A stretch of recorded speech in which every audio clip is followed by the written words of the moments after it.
Hello one and all, Ryker here. I am here today with a division video. I'm here today to explain skill builds for you all because sometimes they can get a little confusing on how they should be built. So this video is in 3 parts. It will be core and non-core attributes, then it will be gear, then it will be talents. So let's get right on into it. Core attributes. For skill tier, it's pretty quite simple. You go with skill tier or the yellow one. This helps with your skill damage and skill haste a little bit. Now the non-core attributes. So each non-core attributes has 4 of them. So you know red has 4, blue has 4, and yellow has 4. So I will go over all the yellows and what they're supposed to do, starting from skill damage. Quite simple. This one's for skill damage. This is how much damage your skills output. Repair skills. These help with healer builds. So you know your healer hive and things of that sort.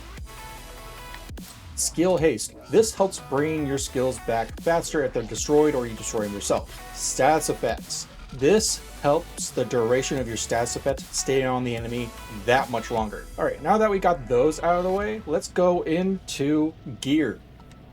This one is going to be a long one. So gear-wise, it's very, I would say, up to you, but there are a few overall popular choices that you can pick. Like you can get the Empress International. That helps with skill health, skill damage, and skill efficiency. Then there's the Wyvernware, skill damage, skill status, effects, and then skill duration.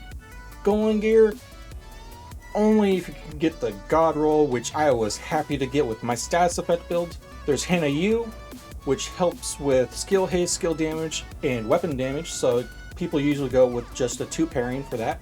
There's China Light Industries, explosive damage, skill haste, and status effects. There's Out Summit. This is for healer builds because they help with repair skills, skill duration, and skill haste. I think that's it for armor for now. Those are usually the go-to choices for skill builds. So let's go to perks. There's a few of them, and it all depends on what you're going to be running in a way. So let's take a look at the perks. So perks only come on 2 pieces of gear. That's the chest piece and the backpack. So we'll go over the chest pieces first. So let's get into these talents. Tag team.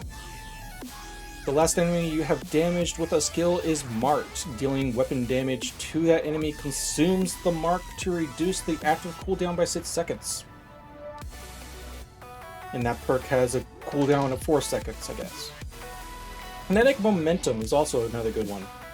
When in combat, each skill generates a stack while active or not on cooldown. Stats increase your total skill damage by 1.5% and a total skill repair by 2%. Up to 15 stacks per skill when not on cooldown. Skilled. Skill kills have a 25% chance to reset skill cooldowns. These are awesome for Seeker Mind builds. And yes, there is a perfected version of this. There's also Explosive Delivery. Whenever you throw a skill, 1.5 seconds after landing, it creates an explosion damaging enemies within 5 meters.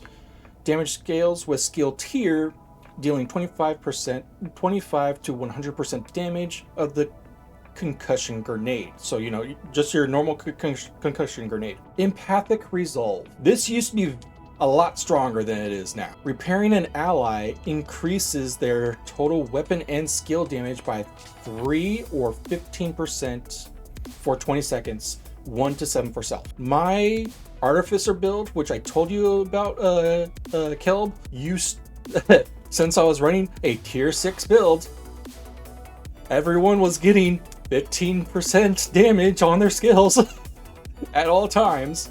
And since the Artificer Hive only goes towards skills, You can see the potential there. But then they nerfed it. You actually have to heal your ally and not their tools. This one's to bring up your weapon damage a little bit. Spark, damaging enemies with a skill increases total weapon damage by 15% for 15 seconds. Trauma, this is a status effect build that you can go here. Trauma applies blind to an enemy hit in the head, cooldown is 30 seconds. Applies bleed to an enemy hit in the chest, cooldown is another 30 seconds. I do have a build that revolves around this. And before they came out with Eclipse Protocol, this was my go-to build. Tamper-proof. Enemies that walk within 3 meters of your hive or turret or remote pulse are shocked. Arm time is 2 seconds. Cooldown per skill is 10 seconds. Bat packs have their own set of skills, so let's now go over those. Combined arms. Shooting an enemy increases total skill damage by 25% for 3 seconds. Energize. Using a armor kit grants +1 skill tier for 15 seconds. If already at skill tier 6, grants overcharge. Cooldown 60 seconds. Calculated.